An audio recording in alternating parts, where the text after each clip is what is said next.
اعوذ باللہ من الشیطان الرجیم بسم اللہ الرحمن الرحیم فبما نقضهم میثاقهم، پس ان یہود کے اپنے عہد و پیمان کو توڑ دینے کی وجہ سے لعناہم، ہم نے ان پر لعنت کی، وجعلنا، اور ہم نے بنا دیا، کر دیا، قلوبہم، ان کے دلوں کو، قاسیہ، سخت، یحرفون الکلمہ، وہ تبدیل کرتے ہیں کلام کو، عن مواضعہ، اس کے ٹھکانوں سے، کلام کو اس کی جگہ سے بدل دیتے ہیں، تحریف کرتے ہیں، ونسوا، اور وہ بھول گئے، حظا، فائدہ اٹھانا، مما، اس چیز سے، ذکروا بہ، جس کے ساتھ ان کو نصیحت کی گئی تھی، جس کتاب یا جس چیز کے ساتھ ان کو نصیحت کی گئی تھی اس سے فائدہ اٹھانا وہ بھول گئے۔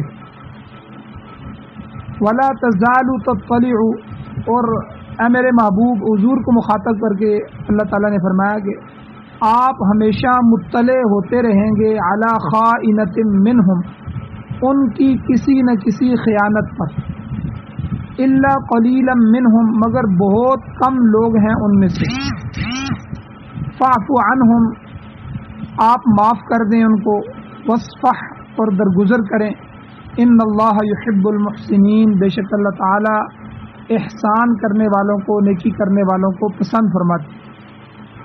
ومن الذین قالوا، اور ان لوگوں میں سے جنہوں نے کہا کہ انا نصارا، بے شک ہم تو نصارہ ہیں، ہم تو عیسائی ہیں، اخذنا میثاقہم، ہم نے لیا ان سے بھی پختہ وعدہ، فنسوا حظا مما ذکروا بہ، پس وہ بھی بھول گئے ان چیزوں کو جن کے ذریعے، جس کے ساتھ ان کو نصیحت کی گئی تھی، فاغرینا، پس ہم نے ڈال دیا، بینہم العداوۃ والبغضاء، ان کے درمیان عداوت اور دشمنی، الی یوم القیامہ، قیامت کے دن تک، وسوف ینبئہم اللہ، ان قریب خبر دے گا اللہ تعالیٰ ان کو، ان قریب اللہ تعالیٰ ان کو بتلا دے گا، بما کانوا یصنعون، جو کچھ وہ کیا کرتے تھے۔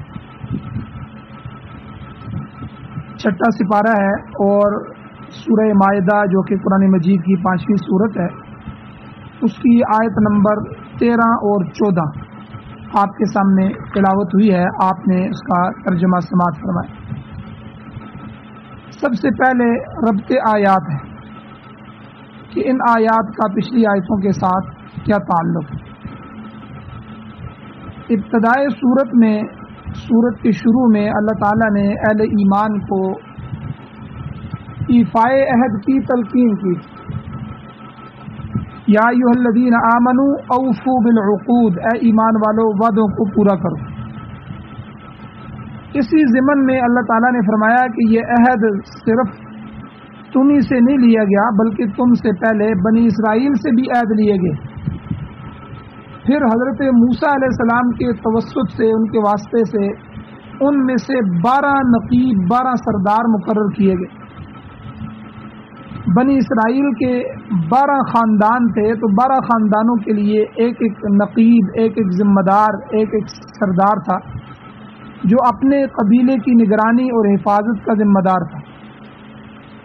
اللہ تعالیٰ نے ان لوگوں سے فرمایا کہ میری مدد تمہاری ساتھ ہوگی، قال اللہ انی معکم لئن اقمتم الصلاۃ وآتیتم الزکاۃ، اگر تم نماز قائم کرتے رہو گے، زکوٰۃ ادا کرتے رہو گے، وآمنتم برسلی، رسولوں پر ایمان لاؤ گے، اور وعزرتموہم، ان کی تائید کرتے رہو گے، وَأَقْرَضْتُمُ اللَّهَ قَرْضًا حَسَنًا، پھر اللہ کو قرض حسنہ دو گے، یعنی اللہ کے راستے میں اللہ کی رضا کے لیے محتاجوں پر خرچ کرتے رہو گے، اگر ایسا کرتے رہو گے تو میں تمہاری خطائیں معاف کر دوں گا اور تمہیں باغات میں داخل کر دوں گا، مگر من کفر بعد ذلک، اس کے بعد جس نے کفر کا راستہ اختیار کیا تو یقین جانو کہ وہ سیدھے راستے سے بھٹک گیا، وقد ضل سواء السبیل، سیدھا راستہ اس نے چھوڑ دیا۔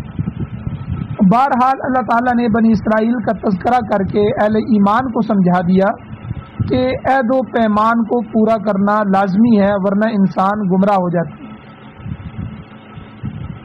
یہ تو پچھلے درس کا خلاصہ تھا۔ آج کے درس میں اللہ تعالیٰ نے اس سزا کا ذکر کیا ہے جو بنی اسرائیل کو، یہودیوں کو عہد توڑنے کی وجہ سے دی گئی۔ اس جرم کی سزا نہ صرف دنیا میں دی گئی بلکہ انہیں آخرت میں بھی سزا ملے گی۔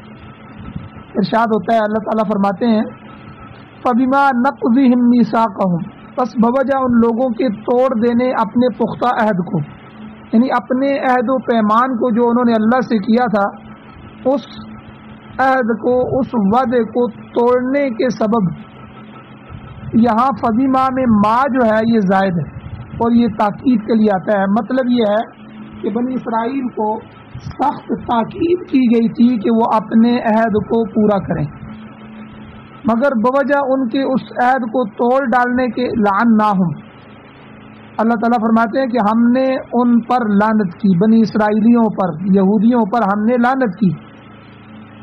لعنت کا معنی کیا ہوتا ہے؟ لعنت کا معنی ہوتا ہے دھکیل دینا، کسی کو دھکا دینا اور دھکیل دینا یا دور کر دینا۔ مطلب یہ ہے کہ اللہ تعالیٰ نے بنی اسرائیل کو اپنی رحمت اور مہربانی سے دور کر دیا۔ یہ وہی دوری یا لعنت ہے جو شیطان کے حصے میں ہمیشہ کے لیے آ گئی ہے۔ اس نے اللہ تعالیٰ کے سامنے تکبر کا اظہار کیا جب اللہ تعالیٰ نے شیطان ملعون کو اور فرشتوں کو کہا تھا کہ میں نے آدم بنایا ہے تو آدم علیہ السلام کو سجدہ کرو، تو یہ سجدہ تعظیمی کروایا گیا، اس کا حکم دیا گیا، تو سب فرشتوں نے اللہ کے حکم کو مانا، کوئی حجت پیش نہیں کی، کوئی دلیل پیش نہیں کی، کوئی مقابلہ نہیں کیا، لیکن شیطان ملعون نے تکبر کیا، ابا واستکبر، انکار بھی کیا اور تکبر کیا، تو اللہ تعالیٰ نے اسے دائمی ملعون قرار دیا ہمیشہ کے لیے۔ اسی طرح بنی اسرائیل نے جب عہد شکنی کی، اللہ سے کیے ہوئے وعدوں کو توڑ دیا، تو اللہ تعالیٰ نے انہیں بھی لعنت کا مستحق ٹھہرایا، مستحق کے لعنت بن گئی۔ تو اللہ تعالیٰ نے فرمایا کہ لعنت کے علاوہ ہم نے کیا کیا؟ وَجَعَلْنَا قُلُوبَهُمْ قَاسِيَةً، سزا کے طور پر ہم نے ان کے دل سخت کر دیے۔ سنگ دلی بھی خدا تعالیٰ کی طرف سے عذاب ہے، یاد رکھیں، دل کا سخت ہو جانا۔ کل بھی ذکر ہوا تھا کہ اللہ تعالیٰ کی مخلوق پر ہمدردی کرنا جو ہے، اپنے دل میں ان کا درد پیدا کرنا، یہ بہت بڑی نعمت ہے۔ اس کے مقابلے میں سنگ دل ہو جانا، کہ دل سخت ہو جائے اور کسی کی محبت، کسی کی ہمدردی دل میں نہ ہو، ظالم بن جائے، تو یہ اللہ تعالیٰ کی طرف سے عذاب ہے۔ ترمذی شریف کی حدیث میں آتا ہے، روایت میں آتا ہے کہ خدا تعالیٰ سے دور ہونے والی چیزوں میں سب سے زیادہ دور سخت دل لوگ ہیں۔ تو فرمایا کہ بنی اسرائیل کو سنگ دل بنا دیا گیا۔ جب دل سخت ہو جائیں تو جو فہم ہوتا ہے، سوچ ہوتی ہے، یہ بھی معکوس ہو جاتی ہے۔ ایسے لوگوں کی سمجھ، عقل، سوچ اور فکر خراب ہو جاتی ہے۔ اس کا نتیجہ کیا ہوتا ہے؟ اللہ فرماتے ہیں اس کا نتیجہ یہ ہوتا ہے کہ یحرفون الکلمہ عن مواضعہ، کہ وہ اللہ کے کلام کو اپنے مقام سے پھیر دیتے ہیں۔ یعنی عام کسی کی تحریر میں، کسی کے اسٹامپ میں، کسی کی جو ہے وہ خاص چیز میں رد و بدل کرنا، یہ بھی بڑا ظلم ہے۔ کسی کو، انسان کو ہمت نہیں ہوتی، لیکن جو اللہ کا کلام ہو، اللہ نے اس کتاب کو اتارا ہو، تو اللہ کے کلام کو اپنے مقام سے پھیر دینا، یعنی اصل احکام میں تحریف کر دینا۔ تو یہ یہودی اصل احکام جو تھے اللہ کے، ان احکام میں تحریف کر دیتے تھے، رد و بدل کے مرتکب ہوتے تھے۔ تو گویا کہ عہد شکنی کی وجہ سے پہلے ان پر لعنت ہوئی، پھر ان کے دل سخت ہوئے، اور آخر میں انہوں نے اللہ تعالیٰ کے کلام کو ہی بدل ڈالا۔ تو یہ سب جو ہوا، یہ عہد شکنی کی سزا تھی، وعدوں کو جو اللہ سے وعدے کیے تھے اس کو توڑنے کی سزا تھی۔ اب یہود و نصارہ کی کارگزاری کا تذکرہ اگلی آیات میں بھی آ رہا ہے۔ تاہم یہودیوں نے اللہ تعالیٰ کی کتاب میں بہت زیادہ تحریف کی. یہ ان کی عادت قدیمہ ہے، پرانی عادت کہ وہ اللہ کی کتاب میں تبدیلیاں کر کے اسے بگاڑتے رہتے ہیں. اور اب موجودہ صورتحال یہ ہو گئی ہے کہ اصل کتابوں کا حصہ بہت کم رہ گیا ہے اور بگاڑ والی خود ساختہ چیزیں ان میں زیادہ داخل ہو چکی ہیں. ان کتابوں میں اب سری شرک، سری کفر اور بے حیائی اور بد اخلاقی جیسی کبھی چیزیں موجود ہیں. انہوں نے انبیاء علیہ السلام کے متعلق نہایت ہی ناروا اور ناجائز قسم کی باتیں اپنی کتابوں میں درج کر دی. حالانکہ قرآن پاک میں اللہ تعالیٰ نے ان انبیاء کی عصمت کا، ان کی معصومیت کا بار بار ذکر کیا ہے. ان بدبختوں نے تحریف کے ذریعے اللہ تعالیٰ کے پاک نبیوں کے کردار کو بھی داغدار کرنے کی کوشش کی. تحریف یاد رکھیں دو قسم کی ہوتی ہے، تحریف لفظی اور تحریف معنوی. لفظ میں تحریف، لفظ کو بدل دینا، اور معنوی یعنی معنی کو بدل دینا. انجیل جو ہے، انجیل اس میں تحریف لفظی کی گئی ہے، جس کی مثالیں ہمارے سامنے ہیں. سریانی انجیل میں فارقلیت کا لفظ موجود ہے، فارقلیت، اور اس کا معنی ہے احمد. احمد یہ نبی آخر الزمان علیہ السلام کی آمد کی بشارت تھی جو اس کتاب میں موجود تھی انجیل میں، مگر یہودیوں نے فارقلیت کے لفظ کو بدل دیا اور اس کی جگہ شفیع اور مددگار کے الفاظ داخل کر دیے. یہی لفظی تحریف ہے کہ انہوں نے لفظ بدل دیا. اب جس فارقلیت کا معنی حضور کے نام کا بنتا تھا، احمد بنتا تھا، اس کو بدل کے شفیع بنا دیا کہ ایک شفیع آنے والا ہے، ایک مددگار آنے والا ہے. تو یہ الفاظ داخل کر دیے. تو جو لفظ اللہ نے نازل کیا تھا اس کی جگہ دوسرا لفظ لگا دیا گیا.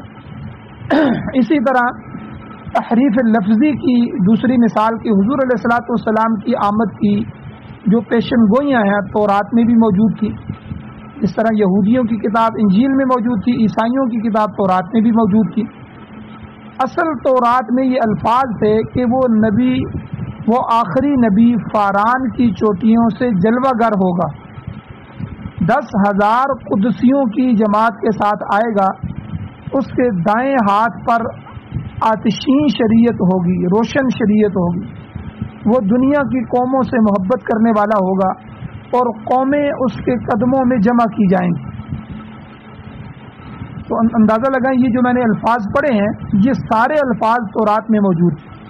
میں دوبارہ پڑھتا ہوں، ان الفاظ کو یاد رکھیں کہ وہ آخری نبی فاران کی چوٹیوں سے جلوہ گر ہوگا، 10,000 قدسیوں کی جماعت کے ساتھ آئے گا، اس کے دائیں ہاتھ پر آتشین شریعت ہوگی، وہ دنیا کی قوموں سے محبت کرنے والا ہوگا اور قومیں اس کے قدموں میں جمع کی جائیں.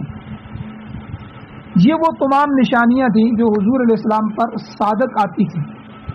فتح مکہ کے موقع پر آپ علیہ السلام کے ہمراہ آپ کے ساتھ 10,000 صحابہ رضوان اللہ تعالی علیہم اجمعین موجود تھے، مگر یہودیوں نے تورات میں 10,000 کے لفظ کو بدل دیا اور 10,000 کی بجائے لاکھوں لکھ دیا کہ لاکھوں قدسیوں کی جماعت کے ساتھ آئے گا. تعریف لفظی کر دیا، لفظ بدل دیا. وہ اس لیے کہ یہ بدبخت لوگ تھے کہ تاکہ یہ جو پیشن گوئی ہے یہ نبی آخر الزمان علیہ السلام پر ثابت نہ ہو سکے اور ہمارے عیسائی اور یہودی مسلمان نہ ہو جائیں. تو امام شاہ ولی اللہ محدث ذیلی رحمۃ اللہ علیہ اپنی کتاب فوز القبیر میں لکھتے ہیں کہ اہل کتاب نے لفظی تحریف سے زیادہ معنوی تعریف کی ہے. لفظوں کو بدلنے سے زیادہ معنی کو بدلا، معنوی تعریف بھی کی ہے. انہوں نے کلام الہی کے جو مطلب ہیں اور معانی ہیں ان کو غلط رنگ میں پیش کیا ہے اور اس طرح وہ ہدایت الہی سے مستقل طور پر محروم ہو گئے. انہیں تورات اور انجیل کے ذریعے نصیحت کی گئی تھی تاکہ ان کے احوال درست ہو جائیں، ان کے اعمال درست ہو جائیں، مگر اللہ کہتے ہیں وَنَسُوا حَظًّا مِّمَّا ذُكِّرُوا بِهِ، اس نصیحت سے مستفید ہونا وہ بھلا بیٹھے اور اللہ کے کلام سے کچھ فائدہ حاصل نہیں کیا. جو اللہ نے اپنی کتابیں نازل فرمائیں، جو اپنے پیغمبر کو بھیجا، ان کے جو ارشادات تھے اس سے فائدہ نہیں حاصل کیا۔ وَنَسُوا حَظًّا مِّمَّا ذُكِّرُوا بِهِ، بھول گئے وہ اس وافر حصے کو جس کے ساتھ ان کو نصیحت کی گئی۔ اس کے بعد اللہ تعالیٰ نے حضور نبی کریم صلی اللہ علیہ وسلم کو تسلی دیتے ہوئے فرمایا کہ ان کی سابقہ تحریف کے متعلق آپ کو بہت کچھ بتایا جا چکا ہے، تاہم ان کی آئندہ تحریف کے متعلق بھی فرمایا، یعنی پیچھے جو انہوں نے کتابوں میں تحریف کی ہے حضور ہم نے آپ کو اطلاع دے دی ہے، آئندہ جو تحریف کریں گے اس کے بارے میں بھی فرمایا وَلَا تَزَالُ تَطَّلِعُ عَلَى خَائِنَةٍ مِّنْهُمْ، آپ ان کی آئندہ خیانت یعنی تحریف سے بھی مطلع ہوتے رہیں گے۔ یہ لوگ جب بھی اللہ کے کلام میں تبدیلی کی مرتکب ہوں گے آپ وقتاً فوقتاً اس پر مطلع ہوتے رہیں گے۔ فرمایا سارے اہل کتاب ایک جیسے نہیں ہیں، سارے یہودی اور عیسائی، الا قلیلا منہم، ان کی ایک قلیل تعداد، تھوڑی سی تعداد اللہ کی کتابوں میں تحریف کی مرتکب نہیں ہے۔ اللہ تعالیٰ نے حضور نبی کریم صلی اللہ علیہ وسلم کو فرمایا کہ اہل کتاب کی ان تمام تر خباثتوں کے باوجود اے میرے نبی آپ رحیم ہیں، آپ کریم ہیں، فاعف عنہم، آپ ان کو معاف کر دیں، وصفح، آپ درگزر فرمائیں، نیکی پر قائم رہیں۔ کیونکہ ان اللہ یحب المحسنین، بے شک اللہ تعالیٰ نیکی کرنے والوں کو پسند فرماتا۔ یہاں تک تو اللہ تعالیٰ نے یہودیوں کے ساتھ جو وعدہ کیا تھا اس کو بیان فرمایا کہ یہودیوں کے ساتھ اللہ نے، اب میثاق نصارہ، اس کے بعد اللہ تعالیٰ نے نصارہ یعنی عیسائیوں کے متعلق خصوصی طور پر فرمایا وَمِنَ الَّذِينَ قَالُوا إِنَّا نَصَارَى، کہ اپنے آپ کو نصارہ کہلانے والے لوگوں سے، نصارہ یا نصرانی یہ انصار کے مادے سے ہے، انصار جس کا معنی ہے مددگار، نصرت۔ سورہ صف میں موجود ہے، حضرت عیسیٰ علیہ السلام نے اپنے حواریوں سے کہا کہ من انصاری الی اللہ، اللہ کے دین کی خاطر میری کون مدد کرے گا؟ قال الحواریون نحن انصار اللہ، تو حواریوں نے کہا کہ ہم اس مطلوبہ مدد پر تیار ہیں، وہ تیار ہو گئے۔ اسی وجہ سے انہیں نصرانی کہا جاتا ہے، نصرانی، کہ اپنے نبی عیسیٰ علیہ السلام کی مدد کرنے والے، انصار۔ تو بعض لوگ کہتے ہیں کہ دوسری وجہ بیان کرتے ہیں کہ نصارہ کی نسبت حضرت عیسیٰ علیہ السلام کا جو گاؤں تھا ناصرہ کی طرف ہے، ان کی کتاب میں بھی یہ ناصرہ بستی کا تذکرہ آتا ہے۔ تو بہرحال جو لوگ اپنے آپ کو نصارہ کہتے ہیں، اللہ کہتے ہیں وَمِنَ الَّذِينَ، ان لوگوں میں سے بھی قالوا انا نصارى، جو کہتے ہیں کہ ہم نصارہ ہیں، یہ اپنے آپ کو نصارہ کہنے والے لوگ یہ بھی اپنے دعوے میں جھوٹے ہیں۔ وہ عیسیٰ علیہ السلام پر ایمان نہیں رکھتے، نہ انجیل پر ان کا صحیح ایمان ہے۔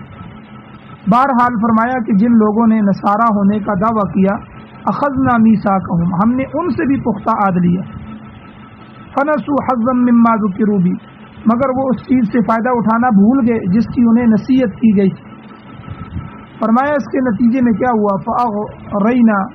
فَأَغْوَيْنَا بَيْنَهُمُ الْعَدَاوَةَ وَالْبَغْضَاءَ، ہم نے ان کے درمیان عداوت اور دشمنی اور کینہ ڈال دی۔ یہ دنیا میں ہی ان کو سزا دے دی گئی کہ وہ ایک دوسرے کے دشمن بن گئے۔ یہ سب کچھ عہد شکنی کا نتیجہ تھا کہ ان پر لعنت کی گئی اور ان کے دلوں کو سخت بنا دیا گیا۔ پھر انہوں نے اللہ کی کتاب میں تحریف کی اور اصل کتاب کے احکام کو بھول گئے۔ نصارہ کے متعلق خاص طور پر فرمایا کہ انہیں آپس کی دشمنی اور عداوت کی سزا دی گئی، اور کب تک؟ الی یوم القیامہ، جو ہمیشہ انہیں ملتی رہے گی۔ یہاں پر قیامت کے دن سے مراد یوم آخرت نہیں ہے، بلکہ اس سے لمبا عرصہ مراد ہے۔ مفسرین نے لکھا ہے کہ یہاں لمبا عرصہ، ان معانی کی مثال زمانہ جاہلیت کے شاعر عبید ابن ادرس اس کے کلام سے بھی ملتی ہے۔ یہ شخص اپنے زمانے کا عظیم شاعر تھا، مگر حضور علیہ السلام کی ولادت سے 21 سال پہلے یہ فوت ہو گیا، مر گیا۔ عرب کے کسی علاقے کا بادشاہ قبیلہ بنی اسد پر ناراض ہو گیا اور اس نے قتل عام کا حکم دے دیا۔ شاعر نے کھڑے ہو کر بادشاہ کے سامنے قصیدہ پڑھا اور معافی کی درخواست کی اور ان الفاظ میں کی، کہا کہ انت الملیک علیہم، انت الملیک علیہم وہم العبید الی یوم القیامہ، کہ تم بادشاہ ہو، خدا کے لیے ان پر رحم کرو، یہ قیامت تک تمہارے غلام رہیں گے۔ وہم العبید الی القیامہ، یہ قیامت تک تمہارے غلام رہیں گے۔ مطلب یہ ہے کہ یہ لوگ لمبے عرصے تک تمہارے مطیع اور فرما بردار رہیں گے۔ تو غرض ہے کہ اللہ تعالیٰ نے نصارہ کے متعلق بھی فرمایا کہ ان میں ایک غیر محدود عرصے کے لیے عداوت ڈال دی گئی۔ اور اب آگے جن خرابیوں کا ذکر اللہ تعالیٰ نے اہل کتاب کے متعلق کیا ہے، آج ہم دیکھتے ہیں کہ سب خرابیاں وہ خود اہل ایمان میں بھی پیدا ہو چکی ہیں۔ حضور نبی کریم صلی اللہ علیہ وسلم نے اپنی امت کے متعلق فرمایا تھا، بخاری شریف جلد 1 صفحہ 491 میں بھی ہے، جلد 2 صفحہ 108 میں بھی ہے، اور مسلم شریف کی بھی جلد 2 صفحہ 329 پر یہ حدیث موجود ہے۔ حضور نے کیا فرمایا؟ لَتَتَّبِعَنَّ سُنَنَ مَنْ قَبْلَكُمْ حَذْوَ النَّعْلِ بِالنَّعْلِ، حضور نے فرمایا تم بھی پہلے لوگوں کے نقش قدم پر ہی چلو گے، جوتے کے اوپر جوتا رکھ کے چلو گے۔ جس طرح جوتا جوتے کے ساتھ برابر ہوتا ہے، اسی طرح تم میں اور سابقہ امتوں میں، پچھلی امتوں میں کوئی فرق نہیں ہوگا۔ چنانچہ جو خرابیاں اللہ تعالی نے اہل کتاب کی گنوائی ہیں، وہی خرابیاں اس امت میں بھی موجود ہیں۔ نقض عہد یعنی وعدے کو توڑ دینا آج مسلمان قوم کا شیوا بن چکا ہے، بلکہ آج جو بات کی جاتی ہے وہ دھوکہ دینے کے لیے کی جاتی ہے کہ چلو میں اس وقت اس کو یہ کہہ دوں، بعد میں دیکھیں گے کس نے کرنا ہے کہ نہیں کرنا۔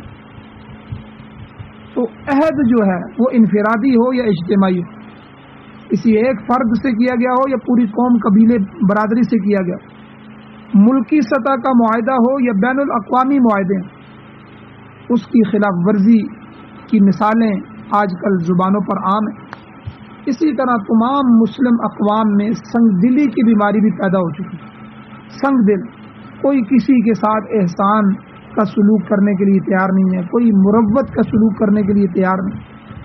آج محسن لوگ مفقود ہیں جو قرآن پاک کے اس حکم کی تعمیل پر کمر بستہ ہو جائیں، ان اللہ یأمر بالعدل والاحسان، کہ اللہ تمہیں عدل اور احسان کا حکم دے۔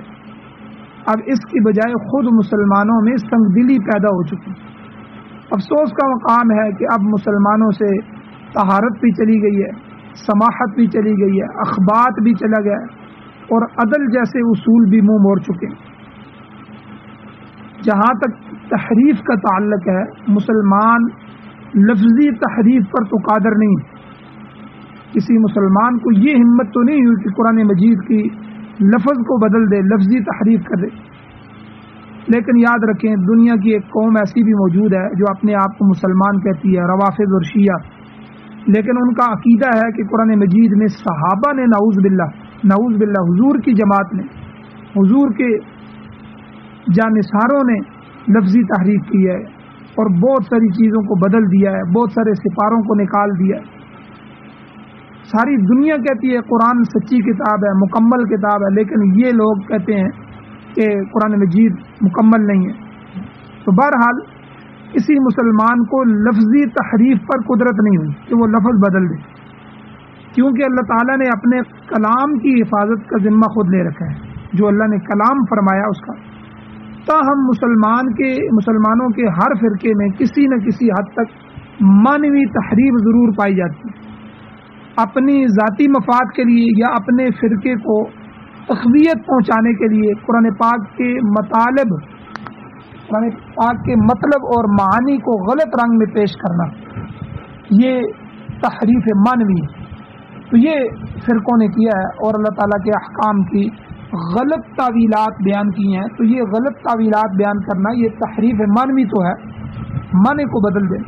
اس لیے یاد رکھیں، قرآن اللفظ والمعنی جمیعاً، لفظ اور معنی دونوں کا نام ہے۔ جو الفاظ ہمیں حضور علیہ الصلوۃ والسلام سے ملے ہیں ان کی بھی حفاظت کرنی ہے، اور جو معنی ہمیں حضور علیہ الصلوۃ والسلام سے ملا ہے اس معنی کو بھی ہم نے آگے پہنچانا ہے۔ تو صحابہ کرام کا معنی کہ صحابہ نے کیا معنی کیا، مفسر قرآن عبداللہ ابن عباس رضی اللہ تعالیٰ عنہ اور دوسرے جو صحابہ تھے انہوں نے کیا معنی کیا، تو الفاظ بھی صحابہ سے آگے چلتے رہے تو معنی بھی صحابہ والا ہی لیا جائے گا، پہلے زمانے کا لیا جائے گا۔ سید جمال الدین افغانی رحمۃ اللہ علیہ عالم اسلام کے بہت بڑے رہنما گزرے ہیں، وہ مسلمانوں کی فرقہ پرستی سے سخت بیزار تھے، کہا کرتے تھے کہ اگر میرا بس چلے تو 10-12 سال کے بچوں کو چھوڑ کر باقی سب آدمیوں کو میں موت کے گھاٹ اتار دوں۔ ان کا تجزیہ یہ تھا کہ موجودہ نسل فرقہ پرستی میں اس حد تک آگے نکل چکی ہے کہ اب ان کا واپس آنا ناممکن ہے۔ اہل اسلام کو رائے راست پر لانے کا ایک ہی طریقہ ہے کہ ان سب کو یکدم نیست و نابود کر کے نئی نسل کو بات سمجھانے کی کوشش کی جائے کہ شاید وہ سمجھ جائیں، کیونکہ موجودہ نسل اپنی ڈگر سے ہٹنے کے لیے ہرگز تیار نہیں۔ آپ فرمایا کرتے تھے سید جمال الدین افغانی رحمۃ اللہ علیہ کہ اپنے 200 سالہ دور حکومت میں انگریز نے تمہیں اس طرح پیس کر رکھ دیا ہے جس طرح کوئی چیز کھرل میں پیسی جاتی ہے، مشین میں پیسی جاتی ہے۔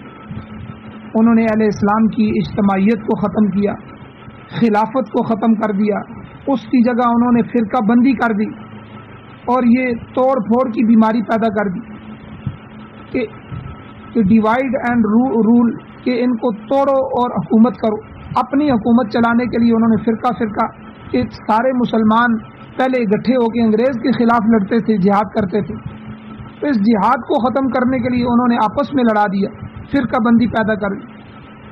تو حضرت فرمایا کرتے تھے سید جمال الدین افغانی رحمۃ اللہ علیہ کہ اب تمہارے اندرونی جو خلفشار ہیں اس کی وجہ سے دنیا میں تمہاری کوئی حیثیت باقی نہیں رہی۔ انگریز کا واحد مقصد یہ ہے کہ مسلمانوں کا اپنے دین کے ساتھ تعلق قائم نہ رہے، بلکہ ان کا تعلق اللہ تعالیٰ اور اس کے رسول کے ساتھ بھی منقطع کر دیا جائے۔ فرماتے تھے کہ دنیا میں ہر جگہ مسلمان ان خرابیوں میں مبتلا ہے، اللہ تعالیٰ کسی نئی قوم کو اٹھائے جو ان سب کی سرکوبی کرے اور قرآن پاک کے پروگرام پر عمل پیرا ہو جائے تو شاید حالات درست ہو جائے، ورنہ اور کوئی صورت نظر نہیں آتی۔ فرماتے تھے عربوں اور ترکوں کے تعلقات کا جائزہ لے لیں، ان کی دشمنی ختم ہونے میں نہیں آتی۔ اسی طرح مذہبی فرقہ واریت ہے، ہر فرقہ دوسرے کے خون کا پیاسا ہے۔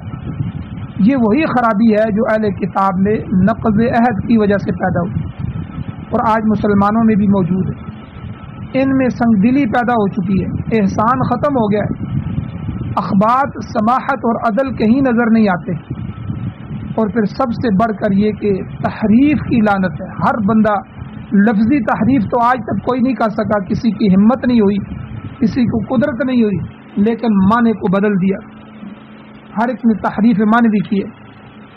مولانا عبید اللہ سندھی رحمۃ اللہ علیہ بھی عظیم مسلمان تھے اور درد دل رکھنے والے انسان تھے۔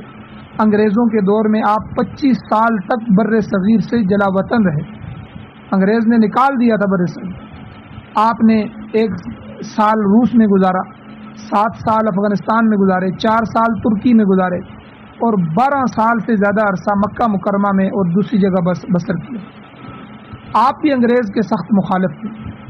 آخر میں جب واپس ہندوستان آئے تو فرمایا کہ میری خواہش تو یہ تھی کہ عمر کے آخری لمحات حرم شریف میں گزارتا، مگر میں آپ لوگوں کو یہ بتانے کے لیے واپس آیا ہوں کہ بڑے طوفان برپا ہیں، انگریز تمہارے مذہب کی جڑ اکھاڑ رہے ہیں، مگر تم سمجھ رہے ہو کہ ہم ترقی کر رہے ہیں، لہذا اپنے دین کو بچانے کے لیے قائم ہو جاؤ، اپنے اندرونی اختلافات کو ختم کر کے دین حق کے مددگار بن جاؤ، ورنہ پوری دنیا ہوا اکھڑ جائے گی اور تم اغیار کے دستے نگر بن کر رہ جاؤ گے اور غیروں کے غلام بن کر رہ جاؤ۔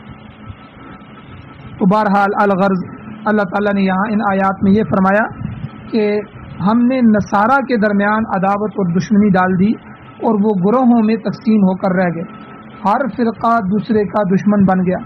آج بھی دیکھ لیں، عیسائیوں میں رومن ہے، کیتھولک ہے اور پروٹسٹنٹ یہ فرقہ ہے، یہ آپس میں کس طرح دست و گریبان ہے۔ برطانیہ اور اسکاٹ لینڈ والوں کے تنازع کی بنیاد کیا ہے؟ مختلف اعتقاد رکھنے والے لوگ کبھی اکٹھے نہیں ہو سکتے۔ مسیح علیہ السلام کو خدا کا بیٹا ماننے والے یا تیسرا خدا تسلیم کرنے والے یا بالکل بعینی ہی خدا ماننے والے یہ سب ایک دوسرے کے ساتھ کتم بگتھا ہیں، سب ایک دوسرے کے ساتھ لڑ رہے۔ یہی عداوت اور اختلاف مختلف سلطنتوں کے درمیان بھی دشمنی کی بنیاد بن چکی۔ اللہ تعالیٰ نے فرمایا کہ یہ سب کچھ ان کے لیے سزا کے طور پہ، یہ تو دنیا میں سزا مل رہی ہے، جب قیامت کا دن آئے گا اور حساب کتاب کی منزل آئے گی تو ان کا کیا دھرا ان کے سامنے کر دیا جائے گا۔ اس دن ان بدبختوں کو بتایا جائے گا کہ تم اپنی بدکرداری کی وجہ سے سزا کے مستحق ٹھہرے ہو۔ اور اللہ نے فرمایا وَسَوْفَ يُنَبِّئُهُمُ اللَّهُ بِمَا كَانُوا يَصْنَعُونَ، ان قریب اللہ تعالیٰ انہیں بتا دے گا کہ جو کچھ وہ دنیا میں کرتے تھے۔ تو بہرحال اہل کتاب کی خرابیاں بیان فرما کر مسلمانوں کو خبردار کیا گیا ہے کہ تم بھی ان کے نقش قدم پر نہ چلنا، دیکھنا کہ جس طرح وہ لوگ تباہ ہوئے برباد ہوئے تم بھی ایک دن انہی کے نقش قدم پر چل کے تباہ ہو جاؤ گے، برباد ہو جاؤ گے۔ اللہ تعالیٰ سے دعا ہے اللہ ہمیں عمل کی توفیق عطا فرمائے۔